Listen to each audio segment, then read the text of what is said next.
1 subscribe করুন, bell বাটনে click করুন।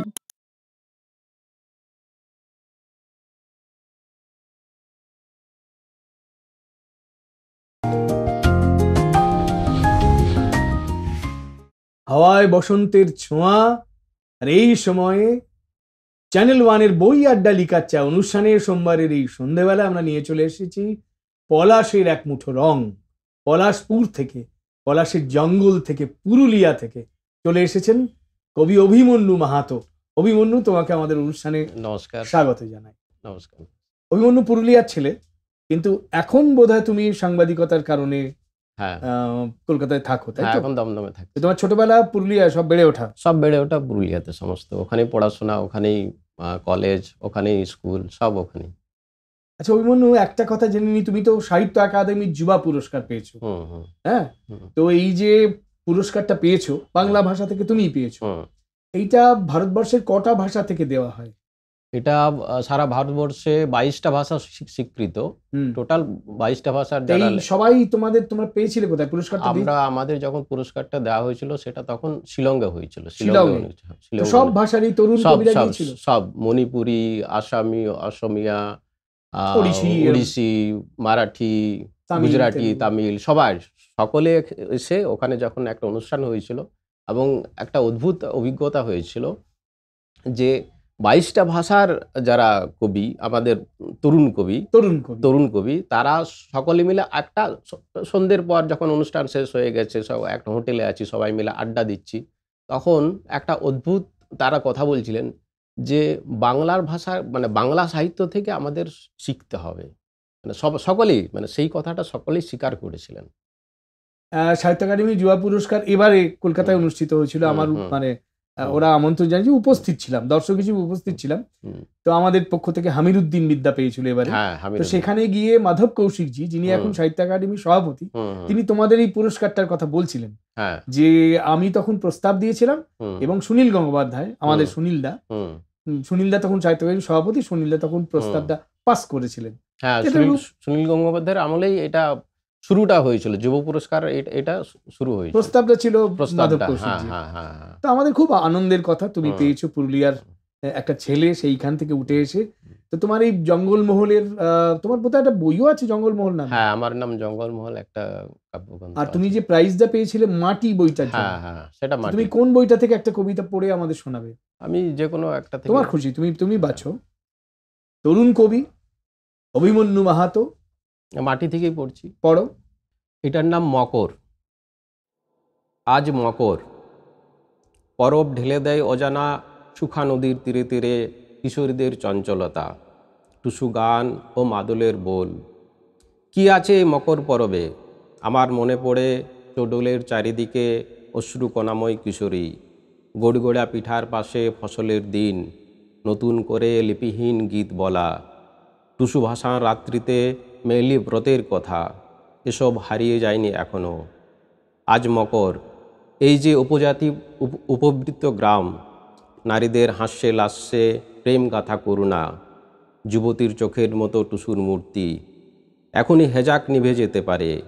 নদীর তীরে রং আছে জানি, আঁধার আছে জানি, তবু হামার লাগি তীরে এসে মাছের পোনা ঘুরে যায়। আজ মকর, রাতকে স্তব্ধতায় দেখতে চাই। বাহ, খুব ভালো। আরো একটা শুনি। এ তো তোমার পুরুলিয়ার আঞ্চলিক ভাষার টানও লেগে আছে দেখছি। হ্যাঁ। মকর পরব ওই সময়টা হয় পৌষ সংক্রান্তি। মকর পরবটা হয় পৌষ সংক্রান্তির সময়, এবং এটা পুরুলিয়া রাঢ়বঙ্গের একটা প্রধান উৎসব। মানে বাঁকুড়া, ঝাড়গ্রাম, মেদিনীপুর একাংশ, এই অঞ্চলের হচ্ছে মানে এই অঞ্চলের প্রধান উৎসব হচ্ছে টুসু পরব। এটা মকর, এক অর্থে মকরও বলা হয় টুসু পরব। দুর্গাপুজোর সময় এখানে ছেলে মেয়েদের নতুন জামা কাপড় হয় না, কিন্তু এই মকর পরবে, টুসু পরবে সকলের নতুন জামা কাপড় হয়। বাহ, খুব একটা।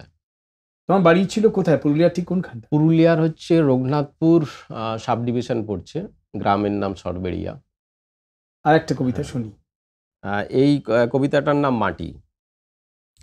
মাটিতে বীজ ছড়িয়ে ভাত খুঁজি আমি, শুধু অপেক্ষায় থাকি গরম ভাতের। শিকড়ে আটকে পড়া জলের হয়তো মৃত্যু সুখ আছে, গাছের পাতায় রান্না, তবু যেন মাটি ধীরে ধীরে শুকিয়ে যাচ্ছে। গাছে বসছে না পাখি দম্পতি, মাটি পড়ে অঙ্গার, উত্তাপ ছড়াচ্ছে চরাচর জুড়ে বেদনার নীল ছাপ। বীজ বপন নয়, এখন মাইন পোতা মাটির ভিতর আমার চলার পথে। মাইন পোতা মাটির ভিতর, এ তো মাওবাদীদের। হ্যাঁ, আমরা তো দেখেছি, মানে আমরা একটা সময় পুরো জঙ্গলমহল অশান্ত হয়ে উঠেছিল। আপনারাও খবরের কাগজে দেখেছেন। হ্যাঁ। আমরা খুব কাছ থেকে দেখেছি জঙ্গলমহলকে, মানে কিভাবে মাওবাদীরা আসছে, আবার ওখানকার সাধারণ মানুষ যারা যারা যারা মাওবাদীদের সঙ্গে যুক্ত নয়, তাদেরকে আবার মাওবাদী হিসেবে চিহ্নিত করে গ্রেপ্তার করা হয়েছে।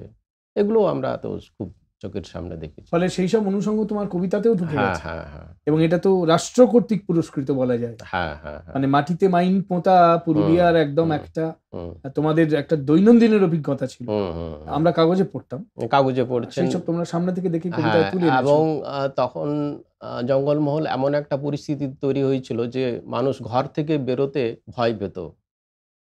বাজার হাট বন্ধ হয়ে যাচ্ছে, বাস নেই, কিভাবে যাবে?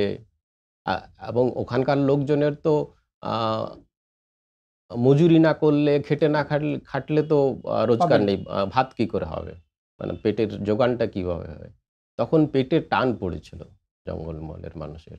তুমি যে এখন এই সংবাদপত্রে চাকরি করছো, হুম। এই জন্য কলকাতার আশপাশে হয়তো কোথাও থাকতেও হচ্ছে। হ্যাঁ, হ্যাঁ। তোমার কি ছোটবেলা, কিশোরবেলা, বড় হওয়ার সময়টা, যৌবনের প্রথমটা, এই যে পুরুলিয়ায় কাটিয়েছো জঙ্গলের মধ্যে, পলাশের মধ্যে, হুম। এখন এইখানে শহরে থেকে এই বৈপরীত্যটা তোমার কিরকম লাগে? না, বৈপরীত্য তো আছেই। তার কারণ আমার বেড়ে ওঠাটা সম্পূর্ণ প্রকৃতির সঙ্গে। আমার গ্রামের পাশেই ডুংরি, পাহাড় টিলা, নদী, সেগুলো তো আমরা দেখেছি। এখন জীবিকার টানে এখানে থাকতে হচ্ছে, কিন্তু তো মন পড়ে আছে ওখানে। মন পড়ে আছে ওখানে। বেশ। পুরুলিয়া থেকে এসেছেন অভিমন্যু মাহাতো, তরুণ কবি। ওর সঙ্গে আরো কথা বলা বাকি আছে, ফিরে আসছি একটা ছোট্ট বিরতির উপরে। কেউ যাবেন না, ফিরে আসবো এক্ষুনি।